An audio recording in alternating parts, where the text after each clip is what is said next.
So ಈ ಮೈನರಿಯೋ ಹೆಣ್ಮಕ್ಳಿಗೆ ಆ ಸಂದರ್ಭದಲ್ಲಿ ಕೊಡ್ತಾ ಇದ್ದಂತ ವಿಶೇಷ ಆಹಾರ ಪದಾರ್ಥಗಳು ನಮ್ಮ ಆರೋಗ್ಯಕ್ಕೆ ಪೂರಕವಾಗಿರುವಂತಹ ಆಹಾರಗಳನ್ನ ಕಾಲ ಕಾಲಕ್ಕೆ ಅಂದ್ರೆ ಈ ಮೈನರಿದಾಗ ಹೆಣ್ಣು ಮಕ್ಕಳು ಅವರಿಗೆ ಒಂದು ಸ್ಪೆಷಲ್ ಡಯಟ್ ಅಂತಾನೆ ನಾವ್ ಹೇಳ್ಬೋದು, ಅದನ್ನ ನೀಡ್ತಾ ಇದ್ರು. ಹಿಂದೆ ಅದನ್ನ ಒಂದು ಕಾರ್ಯಕ್ರಮ ತರ ಮಾಡೋರು. ಅವರನ್ನ ಒಂದಷ್ಟು 7 ಅಥವಾ 14 ದಿನ ಅವರಿಗೆ ಈ ತರದೆಲ್ಲ ಆಹಾರಗಳನ್ನ ಕೊಡೋದು, ಎಣ್ಣೆ ಚೆನ್ನಾಗಿ ಹಚ್ಚೋದು, ಮತ್ತೆ ಆರತಿ ಮಾಡೋದು, ಫೈನಲಿ ಒಂದು ದಿನ ದೊಡ್ಡದಾಗಿ ಆರತಿ ಮಾಡಿ ಎಲ್ಲರನ್ನೂ ಕರೆಯುವಂಥದ್ದು. ಆದ್ರೆ ಇತ್ತೀಚೆಗೆ ಏನಾಗ್ತಾ ಇದೆ ಅಂದ್ರೆ ಈ ಪದ್ಧತಿಗಳೆಲ್ಲ ಹೋಗ್ತಾ ಇದೆ ಕಡಿಮೆ. ಆಮೇಲೆ ಆಹಾರನೂ ಅಷ್ಟೇನೆ, ಮಕ್ಕಳಿಗೆ ಅದನ್ನ ತಿನ್ನಿದ್ರೆ ತಿನ್ನೋದಿಲ್ಲ, ಅವರು ಕೇಳುವವರಿಲ್ಲ, ಗೊತ್ತೂ ಇಲ್ಲ ಏನ್ ಮಾಡ್ಬೇಕು ಅಂತ. ನೀವು ಅದನ್ನ ಕೊಟ್ರೆ ಅದನ್ನ ಸೇವನೆ ಮಾಡೋದು ಇಲ್ಲ. ಅವರು ಹಿಂದಿನ ಹೆಣ್ಮಕ್ಳು ಎಷ್ಟು ಸ್ಟ್ರಾಂಗ್ ಆಗಿರ್ತಾ ಇದ್ರು ಅಂತಂದ್ರೆ, ಈಗ ಜಿಮ್ ಅಲ್ಲಿ ವರ್ಕೌಟ್ ಮಾಡಿರೋ ಹೆಣ್ಣು ಮಕ್ಳಿಗೂ ಕೊಡಗಳನ್ನ ಬಿಂದಿಗೆ ಅಂತಾರೆ ನೋಡಿ, ತಾಮ್ರದ ಬಿಂದಿಗೆ, ಅದನ್ನ ಹಿತ್ತಾಳೆದು ತಾಮ್ರದ ದೊಡ್ಡ ದೊಡ್ಡ ಬಿಂದಿಗೆಯಲ್ಲಿ ನೀರ್ನ ತರ್ತಾ ಇದ್ರು ಅವರು. ಇವ್ರಿಗೆ ಎತ್ತಿಂದ ಲಿಫ್ಟ್ ಮಾಡಕ್ ಆಗಲ್ಲ, ಅಲ್ಲಿ ವೆಯ್ಟ್ ಲಿಫ್ಟ್ ಮಾಡಿರ್ತಾರೆ, ಬಟ್ ಅಂತ ಒಂದು ಬಿಂದಿಗೆನೆ ಎತ್ತಕ್ಕಾಗಲ್ಲ. ಮಕ್ಕಳು ಇರುತ್ತಲ್ಲ, ಪುಟ್ಟ ಮಕ್ಕಳು ಹದಿಹರಿಯಕ್ಕೆ ಬರ್ತಾರೆ.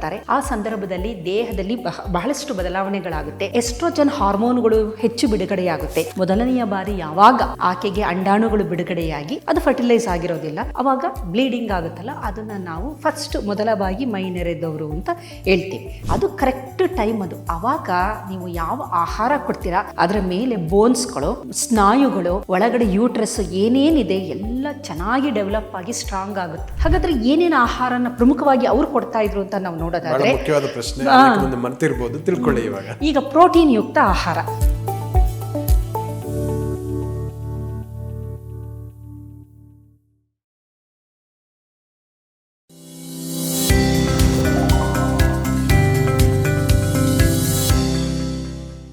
ನಮಸ್ಕಾರ ವೀಕ್ಷಕರೇ, ನೀವು ನೋಡ್ತಾ ಇದ್ದೀರಾ ವಿಶ್ವವಾಣಿ ಹೆಲ್ತ್. ನಾನು ಕೇಶವ್ ಪ್ರಸಾದ್.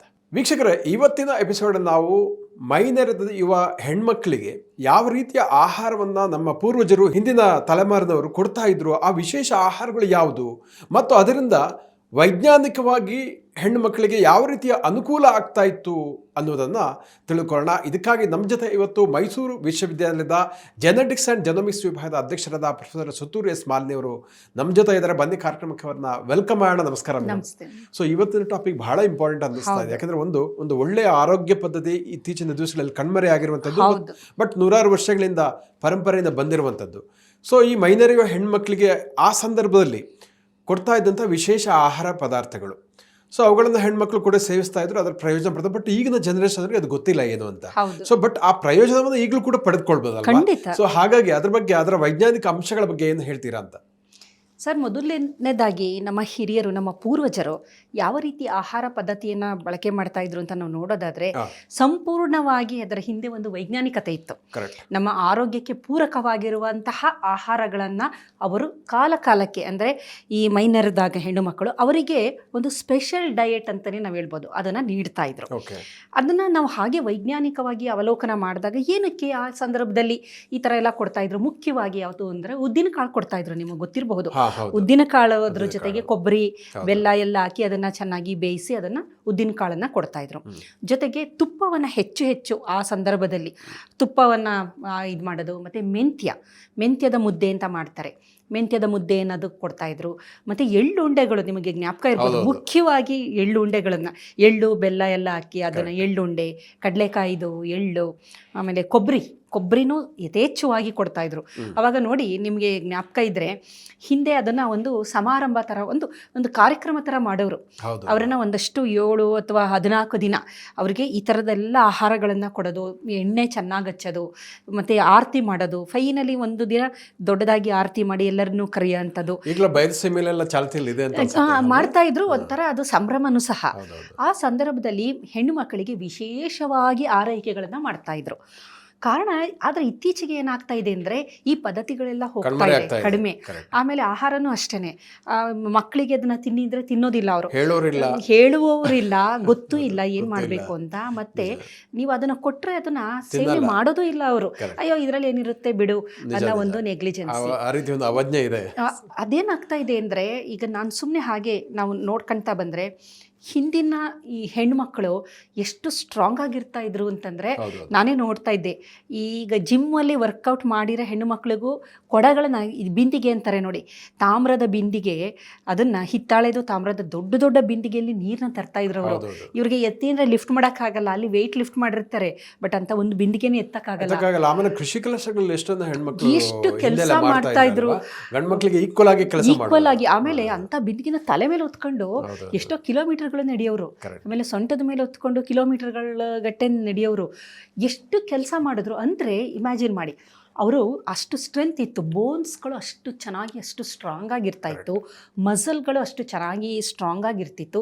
ಜೊತೆಗೆ ಎಷ್ಟು ಮಕ್ಕಳುಗಳು, 1 ಡಜನ್ನು 6, 8, 10 ಮಕ್ಕಳಾದ್ರೂ ಇದು ಅವರು ಕಳ್ಕೊಂತ ಇರಲಿಲ್ಲ. ಕಾರಣ ಏನಂದರೆ ಅವರಿಗೆ ಮೈ ನೆರೆದಾಗ ಅವ್ರಿಗೆ ಎಷ್ಟು ಒಳ್ಳೆ ಪೌಷ್ಟಿಕದಾಯಕ ಆಹಾರವನ್ನು ಅವರ ಹಿರಿಯರು ಕೊಟ್ಟಿದ್ರಲ್ಲ, ಅದರ ಪರಿಣಾಮವೇ ಅದು ಅಂತ ಹೇಳ್ಬೋದು. ಏನಾಗುತ್ತೆ ಆ ಸಂದರ್ಭದಲ್ಲಿ ಅಂದರೆ, ಮಕ್ಕಳಿರುತ್ತಲ್ಲ, ಪುಟ್ಟ ಮಕ್ಕಳು ಹದಿಹರಿಯಕ್ಕೆ ಬರ್ತಾರೆ. ಆ ಸಂದರ್ಭದಲ್ಲಿ ದೇಹದಲ್ಲಿ ಬಹಳಷ್ಟು ಬದಲಾವಣೆಗಳಾಗುತ್ತೆ. ಎಸ್ಟ್ರೋಜನ್ ಹಾರ್ಮೋನುಗಳು ಹೆಚ್ಚು ಬಿಡುಗಡೆಯಾಗುತ್ತೆ. ಜಾಸ್ತಿ ಬಿಡುಗಡೆಯಾದಂಥ ಸಂದರ್ಭದಲ್ಲಿ GnRH ಅಂತ ಇದೆ ನಮ್ಮ ಹೈಪೋಥಾಲಮಸಲ್ಲಿ, ಗೊನಾಡೋಟ್ರೋಪಿಕ್ ರಿಲೀಸಿಂಗ್ ಹಾರ್ಮೋನ್ ಅಂತ. ಅದು ಪಿಟ್ಯೂಟರಿಯಲ್ಲಿರುವಂತಹ ಫಾಲಿಕ್ಯುಲರ್ ಸ್ಟಿಮ್ಯುಲೇಟಿಂಗ್ ಹಾರ್ಮೋನ್, ಲ್ಯೂಟಿನೈಸಿಂಗ್ ಹಾರ್ಮೋನಿಗೆ ಟ್ರಿಗರ್ ಮಾಡುತ್ತೆ, ಅದನ್ನು ಬಿಡುಗಡೆ ಮಾಡೋದಕ್ಕೆ. ಅವೆರಡು ಏನು ಮಾಡುತ್ತೆ ಅಂದರೆ, ಓವರಿಗಳು ಅಂಡಾಶಯದಲ್ಲಿ ಈ ಅಂಡಾಣುಗಳು ಬಿಡುಗಡೆಯಾಗುವ ಥರ ಮಾಡುತ್ತೆ. ಅಲ್ಲಿ ಎಸ್ಟ್ರೋಜನ್ ಸಹ ಹೆಚ್ಚು ಬಿಡುಗಡೆಯಾಗುತ್ತೆ, ಅಂಡಾಣುಗಳು ಬಿಡುಗಡೆಯಾಗುತ್ತೆ. ಅದನ್ನೇ ನಾವು ಮೈನೆರಿದು ಮೊದಲನೇ ಬಾರಿ ಆಗುತ್ತಲ್ಲ, ಮೊದಲನೆಯ ಬಾರಿ ಯಾವಾಗ ಆಕೆಗೆ ಅಂಡಾಣುಗಳು ಬಿಡುಗಡೆಯಾಗಿ ಅದು ಫರ್ಟಿಲೈಸ್ ಆಗಿರೋದಿಲ್ಲ, ಆವಾಗ ಬ್ಲೀಡಿಂಗ್ ಆಗುತ್ತಲ್ಲ, ಅದನ್ನು ನಾವು ಮೊದಲ ಬಾರಿ ಮೈನೆರೆದವರು ಅಂತ ಹೇಳ್ತೀವಿ. ಆಗ ಎಸ್ಟ್ರೋಜನ್ ಆಗ ಬಿಡುಗಡೆಯಾಗ್ತಾ ಇರೋದು, ಅದು ಕರೆಕ್ಟ್ ಟೈಮ್ ಅದು. ಆವಾಗ ನೀವು ಯಾವ ಆಹಾರ ಕೊಡ್ತೀರಾ ಅದರ ಮೇಲೆ ಬೋನ್ಸ್ಗಳು, ಸ್ನಾಯುಗಳು, ಒಳಗಡೆ ಯೂಟ್ರಸ್ಸು ಏನೇನಿದೆ ಎಲ್ಲ ಚೆನ್ನಾಗಿ ಡೆವಲಪ್ ಆಗಿ ಸ್ಟ್ರಾಂಗ್ ಆಗುತ್ತೆ. ಅದು ಒಂಥರ ಪ್ರೈಮ್ ಟೈಮ್ ಅಂತ ಅನ್ಬೋದು. ನೀವು ಅವಾಗ ಹೆಂಗೆ ಕೊಡ್ತೀರಾ ಅದ್ರ ಮೇಲೆ ಮುಂದೆ ಅವರು ಹೆರಿಗೆ, ಗರ್ಭಾವಸ್ಥೆ ಏನೇನಿರುತ್ತೆ ಅದೆಲ್ಲ ಫೇಸ್ ಮಾಡ್ಬೋದು. ಮತ್ತು ಕೆಲಸಗಳನ್ನು ಅಷ್ಟೇ ಎಲ್ಲ ಮಾಡೋದಕ್ಕೆ ಇವಾಗ ಬೆಳವಣಿಗೆ ಹಂತದಲ್ಲಿರುತ್ತಿದ್ದು, ಇದೆಲ್ಲ ಬೆಳೀತಾ ಇರುತ್ತೆ. ತುಂಬ ಕ್ರೂಷಿಯಲ್ ಟೈಮ್ ಇದು, ಬೆಳವಣಿಗೆಯ ಹಂತದಲ್ಲಿರೋದ್ರಿಂದ ನೀವು ಎಷ್ಟು ಒಳ್ಳೆಯ ಆಹಾರಗಳನ್ನು ನೀಡ್ತೀರಾ ಅಷ್ಟು ಚೆನ್ನಾಗಿ ಸ್ಟ್ರಾಂಗ್ ಆಗಿ ಮೂಳೆಗಳು ಬೆಳವಣಿಗೆ ಆಗುತ್ತೆ, ಸ್ನಾಯುಗಳು ಬೆಳವಣಿಗೆ ಆಗುತ್ತೆ. ಆಮೇಲೆ ಒಳಗಡೆ ಇಂಟರ್ನಲ್ ಆರ್ಗನ್ಸ್ ಲೈಕ್ ಗರ್ಭಕೋಶ ಆಗಿರ್ಬೋದು, ಎಲ್ಲದೂ ತುಂಬ ಚೆನ್ನಾಗಿ ಬೆಳವಣಿಗೆ ಆಗುತ್ತೆ. ಹಾಗಾದ್ರೆ ಏನೇನು ಆಹಾರನ ಪ್ರಮುಖವಾಗಿ ಅವ್ರು ಕೊಡ್ತಾ ಇದ್ರು ಅಂತ ನಾವು ನೋಡೋದಾದ್ರೆ, ಈಗ ಪ್ರೋಟೀನ್ ಯುಕ್ತ ಆಹಾರ, ಉದ್ದಿನ ಕಾಳು ನೋಡಿ, ಉದ್ದಿನ ವಡೆ ತಿನ್ನಿ ಅಂತ ಮುಂದೆ ಒಂದು ನೋಡಿದೆ ನಾವು, ತುಂಬ ಒಳ್ಳೆ ರಿಸರ್ಚ್ ಮಾಡಿದ್ದಾರೆ ಉದ್ದಿನ ವಡೆ ತಿನ್ನಬೇಕು ಅಂತೇಳಿ. ಉದ್ದಿನ ವಡೆ ತಿಂದಾಗ ಅದರಲ್ಲಿರುವಂಥ ಪ್ರೋಟೀನ್ ಅದು. ಉದ್ದಿನ ಕಾಳು ಕೊಡ್ತಾಯಿದ್ರು, ಆಮೇಲೆ ಕಿಚಡಿ ಕೊಡ್ತಾಯಿದ್ರು. ಕಿಚಡಿ ಅಂತ ಮಾಡಿಕೊಡೋರು, ಮೆಣಸು ಜೀರಿಗೆ ಹಾಕಿ, ಆಮೇಲೆ ಅದ್ರ ಕಿಚಡಿ ಅಂತ ನಾವು ಹೆಸರು ಕಾಳು ಹಾಕಿ ಮಾಡ್ತಾರೆ ಅದನ್ನು ನೋಡಿ, ಹೆಸರು ಬೇಳೆ ಹಾಕಿ ಉದ್ದಿನ ಕಾಳು ಕೊಡ್ತಾಯಿದ್ರು, ಕಿಚಡಿ ಕೊಡ್ತಾಯಿದ್ರು, ಕಡಲೆಕಾಳು, ಉದ್ದಿನ ಕಾಳು, ಹೆಸರು, ಈ ಥರ ಎಲ್ಲದನ್ನು ಈ ಥರದನ್ನ ಹೆಚ್ಚು ಪೌಷ್ಟಿಕದಾಯಕವಾಗಿರೋಂಥ ಪ್ರೋಟೀನ್ ಯುಕ್ತ ಆಹಾರವನ್ನು ನೀಡ್ತಾಯಿದ್ರು. ಪ್ರೋಟೀನ್ ಯುಕ್ತ ಆಹಾರ ನೀಡಿದ್ರೆ ಏನಾಗುತ್ತೆ, ಒಳ್ಳೆಯ ಪ್ರೋಟೀನ್ ಜಾಸ್ತಿ, ಕೊಲಾಜನ್ ಹೇಳಿದೆ ನಾನು, ಅಲ್ಲಿಂದನೇ ನೋಡಿ ಅವರ ಸ್ಕಿನ್ನು ಇದು ಎಲ್ಲ ಚೆನ್ನಾಗಿ ಕೊಲಾಜನ್ನು ಮತ್ತು ಎಲಾಸ್ಟಿನ್, ಕೊಲಾಜಿನ್ ಇದೆಲ್ಲ ಚೆನ್ನಾಗಿ ಆಗ್ತಾಯಿತ್ತು. ರಕ್ತನಾಳಗಳು ಚೆನ್ನಾಗಿ ಇದಾಗ್ತಾ ಇತ್ತು, ಮುಖದಲ್ಲಿ ಒಳ್ಳೆ ಕಳೆ ಬರ್ತಾ ಇತ್ತು. ಜೊತೆಗೆ ಸ್ನಾಯುಗಳ ಬೆಳವಣಿಗೆಗೆ ಪ್ರೋಟೀನು ಬೇಕೇ ಬೇಕು. ನಮ್ಮ ಸ್ನಾಯುಗಳು ಚೆನ್ನಾಗಿ ಡೆವಲಪ್ ಆಗಬೇಕು ಅಂದರೆ ಒಳ್ಳೆ ಚೆನ್ನಾಗಿ ಸ್ನಾಯುಗಳು ಡೆವಲಪ್ಮೆಂಟ್ ಆಗ್ತಾ ಬಂತು. ಇದು ಪ್ರೋಟೀನು.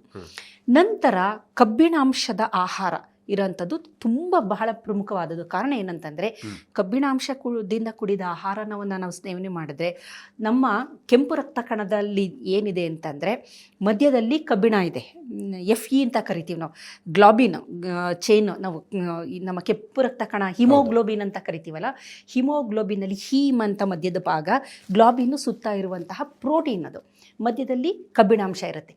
ಕಬ್ಬಿಣದ ಅಂಶ ಜಾಸ್ತಿ ಯಾವಾಗ ಇರುತ್ತೆ ಆವಾಗ ಆ ಒಂದು ಕೆಂಪು ರಕ್ತ ಕಣಕ್ಕೆ ಆಕ್ಸಿಜನ್ ಬೈಂಡಿಂಗ್ ಕೆಪಾಸಿಟಿ ಚೆನ್ನಾಗಿರುತ್ತೆ, ಹೆಚ್ಚು ಆಕ್ಸಿಜನ್ನ ಅದು ಬೈಂಡ್ ಮಾಡೋ ಅಂಥದ್ದು. ಹಾಗಾಗಿ ಹೆಚ್ಚು ಆಕ್ಸಿಜನ್ ಬೈಂಡ್ ಆದಾಗ ಏನಾಗುತ್ತೆ, ನಮ್ಮ ದೇಹದ ಎಲ್ಲ ಜೀವಕೋಶಗಳಿಗೆ ಆಕ್ಸಿಜನ್ ಪೂರೈಕೆ ಸರಿಯಾಗೋದ್ರಿಂದ ಅದೆಲ್ಲ ಸರಿಯಾದ ಬೆಳವಣಿಗೆ, ಆಕ್ಸಿಜನ್ ಜೊತೆಯಲ್ಲೇನಾಗುತ್ತೆ ಅಂದರೆ ಎಲ್ಲ ಥರದ ಆಕ್ಸಿಜನ್ ಮತ್ತು ಎಲ್ಲದು ಪೂರೈಕೆ ಆಗೋದ್ರಿಂದ ಚೆನ್ನಾಗಿ ಅದು ಬೆಳವಣಿಗೆ ಆಗ್ತಾ ಬರುತ್ತೆ. ಇದು ಅತ್ಯಂತ ಕಬ್ಬಿಣ ಅದಕ್ಕೆ ಪ್ರಮುಖವಾದದ್ದು. ಅದಕ್ಕೋಸ್ಕರ ಬೆಲ್ಲ ಎಳ್ಳು ಜೊತೆ ಬೆಲ್ಲ ಕೊಡ್ತಾಯಿದ್ರು ನೋಡಿ, ಬೆಲ್ಲ ಮತ್ತು ಉದ್ದಿನ ಕಾಳು ಜೊತೆ ಬೆಲ್ಲ ಕೊಡ್ತಾಯಿದ್ರು. ಆಮೇಲೆ ಇದು ಕೊಬ್ಬರಿ ಬೆಲ್ಲನ ಹಾಗೆ ತಿನ್ನೋದಕ್ಕೆ ಕೊಡ್ತಾಯಿದ್ರು. ಬೆಲ್ಲದಲ್ಲಿ ಅತಿ ಹೆಚ್ಚು ಕಬ್ಬಿಣದ ಅಂಶ ಇರುತ್ತೆ. ಕಬ್ಬಿಣದ ಅಂಶ. ಆಮೇಲೆ ರಾಗಿ, ಆಮೇಲೆ ಒಣ ದ್ರಾಕ್ಷಿಗಳು, ಈ ಥರದ್ದು, ಆಮೇಲೆ ಸೊಪ್ಪುಗಳು, ಎಲ್ಲ ಥರದ ಸೊಪ್ಪು ಇದೆಯಲ್ಲ, ನಿಜವಾಗ್ಲೂ ನಮ್ಮ ದೇಹಕ್ಕೆ ಅತ್ಯಂತ ಅವಶ್ಯಕವಾಗಿ ಬೇಕಾಗಿರೋ ಮಾರುಕಟ್ಟೆಯಲ್ಲಿ ಯಥೇಚ್ಛವಾಗಿ ಸಿಕ್ಕುತ್ತೆ. ಮತ್ತು ಬೇಕಾದಷ್ಟು ಸೊಪ್ಪುಗಳು, ಅದರಲ್ಲಿ ಮುಖ್ಯವಾಗಿ ಮೆಂತ್ಯ ಸೊಪ್ಪು, ಪಾಲಕ್ ಸೊಪ್ಪು, ಹೊನಗಾನೆ ಸೊಪ್ಪು ಬಹಳ ನಿಜವಾಗ್ಲೂ ಅದಕ್ಕೆ ಹೇಳ್ತಾರೆ ಕಣ್ಣು ಬಂದ್ಬಿಡುತ್ತೆ ಅಂತ ಸುಮ್ಮನೆ ಹೇಳ್ತಾರೆ. ಹೊನಗಾನೆ ಸೊಪ್ಪು ಅಂತ ಸಿಕ್ಕುತ್ತೆ ನೋಡಿ, ಅದರಲ್ಲಿ ಕಪ್ಪು ಮಾಡ್ತಾರೆ, ಕಣ್ಣಿಗೆ ಹಚ್ತೀವಲ್ಲ ಕಪ್ಪು, ಅದನ್ನು ಮಾಡ್ತಾರೆ. ಅದ್ರ ಜೊತೆ ಸುಮ್ಮನೆ ಒಂದು ಹಳ್ಳಿಗರು ಏನು ಹೇಳ್ತಾರೆ ಅಂದರೆ, ನಿನಗೆ ಕಣ್ಣು ಹೋಗ್ತಾ ಇದೆ, ನಿನ್ನ ದೃಷ್ಟಿ ಕಮ್ಮಿ ಆಗ್ತಿದೆ ಅಂದರೆ ತಿನ್ನು ಕಣ್ಣೇ ಬಂದ್ಬಿಡುತ್ತೆ ಅಂತಾರೆ. ಅಂದರೆ ಸ್ವಲ್ಪ ಉತ್ಪ್ರೇಕ್ಷೆ ಆಗ್ಬೋದು, ಆದರೆ ಔಷಧಿ ಅಂಶ ಇದೆ ಅನ್ನೋದನ್ನ ತಿಳಿಸೋಕ್ಕೋಸ್ಕರ ನುಗ್ಗೆ ಸೊಪ್ಪು ಇವು ನಿಜವಾಗ್ಲೂ ಅದರಲ್ಲಿ ಇರೋಷ್ಟು ಸೂಪರ್ ಫುಡ್ ಅಂತ ನಾನು ಅದ್ರ ಬಗ್ಗೆನೂ ವಿಡಿಯೋ ಮಾಡಿದ್ದೀನಿ ನಾನು. ಏನಕ್ಕೆ ಅಂದರೆ ನುಗ್ಗೆ ಸೊಪ್ಪು, ಆಮೇಲೆ ಪಾಲಕಲ್ಲಿ ಫೋಲೇಟ್ ಇರುತ್ತೆ. ಅದೆಲ್ಲ ಫೋಲೇಟು ನಮ್ಮ DNA ಸಿಂಥಸಿಸ್, ಪ್ಯೂರಿನ್ ಪಿರಮಿಡಿನ್ ಸಿಂಥಸಿಸ್ಗೆ ಅತ್ಯಂತ ಅವಶ್ಯಕವಾಗಿ ಬೇಕಾಗಿರೋಂಥದ್ದು. ಅವೆಲ್ಲ ಹೆಂಗೆ ಅಂತಂದರೆ, ಹರಿವೆ ಸೊಪ್ಪೆಲ್ಲ ಹೇಳಿದ್ರಲ್ಲ, ಇವೆಲ್ಲ ಅತ್ಯಂತ ಮುಖ್ಯವಾಗಿ ನಾವು ಸೇವನೆ ಮಾಡಬೇಕಾಗಿರೋಂಥ ಸೊಪ್ಪುಗಳು, ಅದರ ಪಲ್ಯಗಳನ್ನು ಮಾಡಿಕೊಡೋ ಅಂಥದ್ದು. ಇದೆಲ್ಲ ಮಾಡಿದಾಗ ಮೆಗ್ನೀಷಿಯಮ್ ಆಗ್ಬೋದು, ಕ್ಯಾಲ್ಶಿಯಮು ಸಿಕ್ಕುತ್ತೆ ಸೊಪ್ಪುಗಳಿಂದ, ಮತ್ತು ಅದರ ಜೊತೆಗೆ ಐರನ್ ಕಂಟೆಂಟು ಹೆಚ್ಚಾಗಿ ಸಿಗುತ್ತೆ. ಇದರ ಜೊತೆಗೆ ಬಹಳ ಮುಖ್ಯವಾಗಿ ಅವರಿಗೆ ಬೇಕಾಗಿರುವಂತಹ ಒಂದು ಕೊಬ್ಬು ಯಾವುದು ಅಂತ ನಾವು ನೋಡೋದಾದರೆ, ಕೊಬ್ಬರಿ ಕೊಡ್ತಿದ್ದೀವಿ, ಎಳ್ಳು ಕೊಡ್ತಾ ಇದ್ದೀವಿ, ಕಡಲೆಕಾಯಿ ಬೀಜ ಎಲ್ಲ ಸಿಕ್ತು ನಿಮಗೆ, ಒಳ್ಳೆಯ ಕೊಬ್ಬು. ಈ ಕೊಬ್ಬು ಏನಕ್ಕೆ ಬೇಕು ಅಂತಂದರೆ, ಹಾರ್ಮೋನು ಪ್ರೊಡಕ್ಷನು ದೇಹದಲ್ಲಿ ಆಗಬೇಕು ಅಂದರೆ ಕೊಬ್ಬು ಬೇಕೇ ಬೇಕು. ದೇಹದಲ್ಲಿ ಕೊಲೆಸ್ಟ್ರಾಲ್ ಇದ್ದಾಗಲೇ ಅದು ಕನ್ವರ್ಟ್ ಆಗಿ ನಂತರ ಹಾರ್ಮೋನುಗಳಾಗಿ ಅದು ಬಿಡುಗಡೆಯಾಗುವಂಥದ್ದು. ಪ್ರೊಜೆಸ್ಟ್ರಾನ್ ಆಗ್ಬೋದು, ಎಸ್ಟ್ರೋಜನ್, ಆ್ಯಂಡ್ರೋಜನ್, ಏನೇನು ಪ್ರೊಲ್ಯಾಕ್ಟಿನ್, ಏನು ಹಾರ್ಮೋನುಗಳು, ಈ ಹಾರ್ಮೋನುಗಳು ಮೇಲ್ ಫೀಮೇಲ್ ಎಲ್ಲರಿಗೂ ಅಷ್ಟೇ ಹಾರ್ಮೋನುಗಳು ಚೆನ್ನಾಗಿ ಬಿಡುಗಡೆ ಆಗಬೇಕು ಅಂದರೆ ಕೊಲೆಸ್ಟ್ರಾಲ್ ಬೇಕೇ ಬೇಕು, ಕೊಬ್ಬುಗಳು ಬೇಕು, ಒಳ್ಳೆಯ ಕೊಬ್ಬು. ಈಗ ಏನು ಹೇಳಿದ್ರು, ಕೊಬ್ಬರಿ ಕೊಡ್ತಾರಲ್ವಾ, ಅಲ್ಲಿ ನಮಗೆ ತುಪ್ಪ ನಮಗೆಲ್ಲ ನಿಜವಾಗ್ಲೂ ಇವತ್ತಿನ ದಿನ ಒಂದು ಸ್ಟ್ರೆಂತ್ ಇದೆ. ನಾನು ಎಲ್ಲ ಮ್ಯಾನೇಜ್ ಮಾಡ್ತಾ ಇದ್ದೀನಿ. ಅದಕ್ಕೆ ಕಾರಣ ನಮ್ಮ ತಾಯಿ ನಮಗೆ ಆ ಸಂದರ್ಭದಲ್ಲಿ ಅಷ್ಟು ಒಳ್ಳೆ ಆಹಾರ ಕೊಡ್ತಾ ಇದ್ರು, ಮತ್ತು ಅವ್ರು ಕೊಡೋದನ್ನ ನಾವು ಅಷ್ಟೇ ಒಂದು ವಿಧೇಯತೆಯಿಂದ ತಗೊಳ್ತಾ ಇದ್ವು. ಅಲ್ಲಿ ಏನು ನನಗೆ ಬೇಡ, ತಿನ್ನಲ್ಲ, ಇದು ತಿನ್ನಲ್ಲ ಅನ್ನೋದು ನಮ್ಗೆ ಗೊತ್ತೇ ಇಲ್ಲ ಅನ್ಬೋದು. ಅವ್ರು ಏನು ಕೊಡ್ತಾರೆ ಅದನ್ನು ಸೇವನೆ ಮಾಡೋದಷ್ಟೇ. ಯಾವ ತಿಂಡಿ ಮಾಡಿದ್ರು ನಾನು ಬೇಡ ಅಂದಿದ್ದೇ ಇಲ್ಲ ಯಾವತ್ತಯ್ಯ, ನನಗೆ ಈ ತಿಂಡಿ ಬೇಡ ಅಂತ ನನಗೆ ಜ್ಞಾಪಕನೇ ಇಲ್ಲ. ಉಪ್ಪಿಟ್ಟು ಮಾಡಿದ್ರು ಸಂತೋಷದಿಂದನೇ ತಿಂತಾಯಿದ್ದೆ. ಆ ಸಂದರ್ಭದಲ್ಲಿ ತುಂಬ ಚೆನ್ನಾಗಿ ಅದನ್ನು ನಮಗೆ ಯಥೇಚ್ಛವಾಗಿ ಕೊಡೋರು ಅದನ್ನು ತಿಂತಾಯಿದ್ವು. ಸೊ ಹಾಗಾಗಿ ಕೊಬ್ಬಾಗ್ಬೋದು, ಪ್ರೋಟೀನ್ಗಳಾಗ್ಬೋದು, ಖನಿಜಾಂಶಗಳಿರೋಂಥದ್ದು, ಇದೆಲ್ಲ ಯಾವಾಗ ಸೇವನೆ ಮಾಡ್ತೀವಿ ಅವಾಗ ಏನಾಗುತ್ತೆ ಅಂದರೆ ನಮ್ಮ ಬೋನ್ಸ್ಗಳು, ನಮ್ಮ ಸ್ನಾಯುಗಳು ಎಲ್ಲ ಚೆನ್ನಾಗಿ ಡೆವಲಪ್ ಆಗುತ್ತೆ. ಜೊತೆಯಲ್ಲಿ ಏನು ಮಾಡೋರು, ಎಣ್ಣೆ ಹಚ್ಚಿ ಅವಾಗ ತುಂಬ ಎಣ್ಣೆ ಹಚ್ಚೆಲ್ಲ ಸ್ನಾನ ಮಾಡಿಸ್ತಾರೆ. ಕಾರಣ ಏನು ಅಂದರೆ, ಆ ಬೋನ್ಸ್ಗಳು ಬೆಳವಣಿಗೆ ಆಗಬೇಕು ಅಂದರೆ. ಆಮೇಲೆ ಬಿಸಿಲಲ್ಲಿ, ಸ್ವಲ್ಪ ಎಳೆ ಬಿಸಿಲಲ್ಲಿ ವಿಟಮಿನ್ ಡಿ ಇರುತ್ತೆ, ಮತ್ತು ಕ್ಯಾಲ್ಶಿಯಮ್ ಅತ್ಯಂತ ಅವಶ್ಯಕತೆ.